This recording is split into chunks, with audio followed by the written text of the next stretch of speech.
February 27th, 1933, the Reichstag burns. Sweating and panting at the scene, Goering frantically blames the communists for the arson. Seizing the sudden panic, Hitler pressures the senile President Hindenburg to sign the emergency decree for the protection of the people and the state. This fatal decree legally suspends all basic civil rights and allows the central government to take over regional state domains. The state imposes the death penalty for anyone caught disturbing the public peace with a weapon. March 23, 1933, politicians gather at the Kroll Opera House to vote on the infamous Enabling Act. The game is rigged. 81 communist deputies have already been arrested or completely barred from the hall.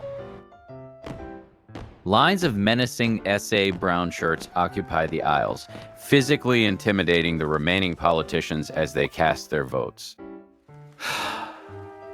Parliament votes itself out of existence, handing absolute legislative power to Hitler's cabinet. Democracy commits legal suicide. The destruction of local autonomy begins. General von Epp, backed by SA troops, dissolves the Bavarian government. By March 31st, a systematic sweep occurs.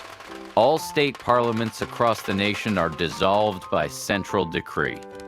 The local regimes are reconstituted, packed artificially based strictly on dictated Nazi voting ratios.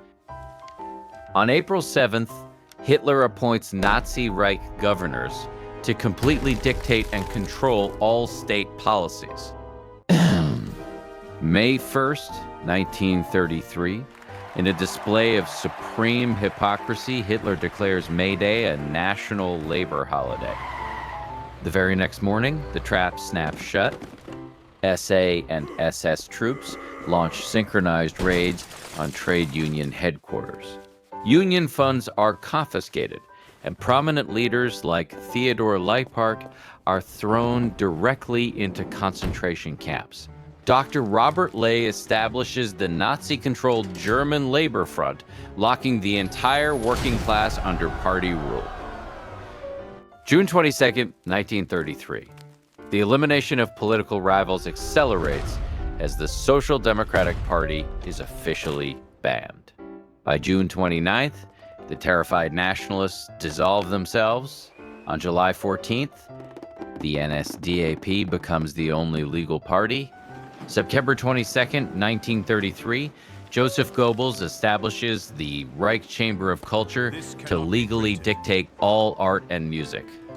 The press law of October 4th mandates racially pure editors, legally forcing them to omit anything that weakens the Reich.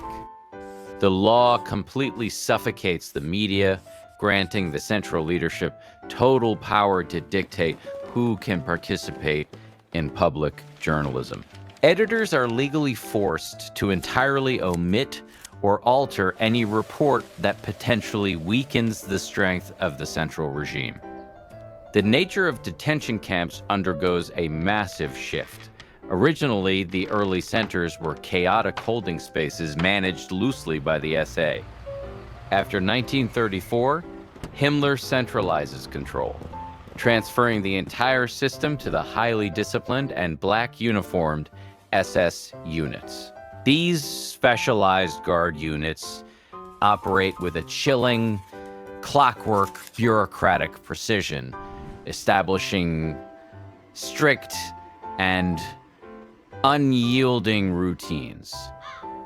The official regulations written by Commander Theodor Eicke dictate absolute severity for even the smallest infractions inside the perimeter. Capital punishment by hanging is immediately enforced for any individual caught gossiping or attempting to smuggle information out. Immediate execution by firing squad is applied for refusing to obey a direct order or even for talking while marching in formation. The secret police apparatus operates completely outside judicial oversight, executing arbitrary arrests without requiring any regular court warrants. Lawyers and prosecutors watch helplessly as traditional legal protections are entirely replaced by the absolute will of the leadership. The peak of internal monitoring rests within the intelligence service managed by Heydrich, tracking every segment of public loyalty. During public referendums, the Secret Service secretly uses fluid to write invisible numbers on the back of voting ballots. By analyzing these coded papers under special lights, they systematically track down the exact identities of citizens who dare to vote no. The ultimate space of psychological control unfolds at the massive party rallies in Nuremberg, creating a giant illusion of total unity. Hitler walks slowly down the central aisle, surrounded by 30,000 square arms raised simultaneously amid a massive forest of banners. He stands proudly upon the elevated stage, presenting himself like a self-styled savior before the heavily indoctrinated crowds. Internal friction peaks in 1934. The massive SA force led by Ernst Röhm swells to 2.5 million men, threatening the regular army. To secure the critical backing of traditional aristocratic generals and industrial barons, Hitler, Göring, and Himmler secretly plan a bloody purge. Creating a tactical smokescreen, Hitler leaves Berlin on June 28th to attend a regional wedding, acting as if nothing is amiss. At 4 a.m. on June 30th, in a state of hysterical frenzy, Hitler flies to Munich, prepared to launch the strike. Hitler speeds to the regional ministry office, physically ripping the insignia off an SA general and accusing him of total treason. The motorcade rushes through the dark towards the Hanselbauer Hotel in Wisse, where regional leaders are caught completely off guard. Guards burst into the rooms, violently rousing the sleeping officials from their beds in a state of utter confusion. Commander Edmund Heinz is dragged directly out of his room and immediately executed outside the hotel premises. In Berlin, Regional Commander Karl Ernst is ambushed and arrested near Bremen while traveling on his honeymoon trip. Believing he is a victim of a rival faction, he dies shouting his final loyal salute before the firing squad. I dedicate life to the service of the state. Chief Ernst Röhm is detained inside Stadelheim prison and left with a small tool to end his own life, but he scoffs at the option. He demands that his former friend should do the deed himself. Two officers enter the secure zone to finalize the order. Röhm stands at strict attention with supreme contempt on his face as the execution is carried out. The ultimate absurdity, Dr. Willy Schmid, a respected music critic, is peacefully playing his cello in his living room. He is executed due to a ridiculous identity mistake as his name is confused with a wanted official. A few days later, a small container containing his remnants is quietly returned to his widow. Following the purge, Göring joyfully discards his plain uniform to put on a grand attire. In July, Hitler justifies the mass actions to the assembly, declaring himself the supreme judge of the people. August 1934. The elderly President Hindenburg passes away at 87 years old. Hitler immediately suppresses and hides the president's final testament, which favored restoring the old order.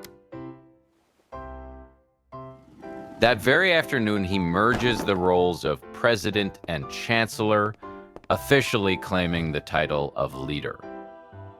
He forces the entire regular military to swear an absolute, unconditional oath of loyalty to his own person. To secure cooperation, the leader grants lands and promotes Hindenburg's son Oscar to a general rank. Vice Chancellor von Papen boasts about hiring the new leader, believing his conservative cabinet majority can cage him. The illusion shatters. During the internal purge, Papen is put under arrest and his close associates are eliminated. Yet merely a month later, this mastermind meekly accepts a regional diplomatic post to Austria. By early 1938, Goering desperately covets the defense position held by Field Marshal von Blomberg. His chance arrives when police officials hand him a file revealing that Blomberg's new bride has an unapproved past. Delighted, Goering rushes the file directly to Hitler, securing Blomberg's immediate forced resignation from office. We must secure the perimeter. Not to be outdone in schemes, Himmler and Heydrich switch targets to Army Commander-in-Chief General von Fritsch. Proceed tonight. They drag a seedy underworld figure named Hans Schmidt into the central administrative chambers. Schmidt falsely identifies Fritsch as the officer caught engaging in unapproved late-night meetings in a dark alley. The supreme irony? The actual officer caught was a retired captain. The SS knows this, but forces the false statement. The dictator loathes daily details, letting his top lieutenants build competing empires and feud endlessly to secure his position. Hitler acts as an aloof mediator in foreign policy, intentionally letting 3 of his diplomats fight a petty turf war before choosing Ribbentrop. He deliberately ensures none of his lieutenants can team up to overthrow him, cementing his position as the single absolute authority. September 15th, 1935. The Nuremberg Laws are officially announced, stripping target citizens of their basic citizenship. The central decrees strictly prohibit all intermarriages and personal relationships between the designated groups and Aryan citizens. Target citizens are legally banned from hiring domestic helpers under 35 years of age due to the party's extreme regulations. Subsequent laws systematically ban these citizens from public administration, journalism, cinema, and even agricultural ownership. November 7th, 1938. A 17-year-old youth shoots a German embassy official in Paris out of deep frustration. Goebbels and Heydrich instantly seize this event as a perfect pretext to launch a massive, coordinated campaign nationwide. The night of November 9th, 1938, the state-sponsored riot known as Kristallnacht officially begins across the Reich. Heydrich's secret instructions legally order the regular police forces to stand by and omit any intervention during the events. Groups equipped with tools systematically smash through the storefronts, damaging over 7,500 businesses. Over 119 communal halls and buildings are set on fire, burning brightly throughout the dark hours. While properties are damaged, authorities actively round up 20,000 wealthy target citizens, sending them directly to camps. The next morning, streets are completely covered with broken fragments, creating the ironic name the Night of Broken Glass. Goering takes charge of the financial aftermath, legally forcing the affected community to pay for clearing and repairing the streets. This is our moment. The state treasury directly confiscates all insurance payouts intended for the damaged shop owners, leaving them with nothing. Furthermore, Goering issues an official decree imposing a massive collective fine of 1 billion marks on the target community.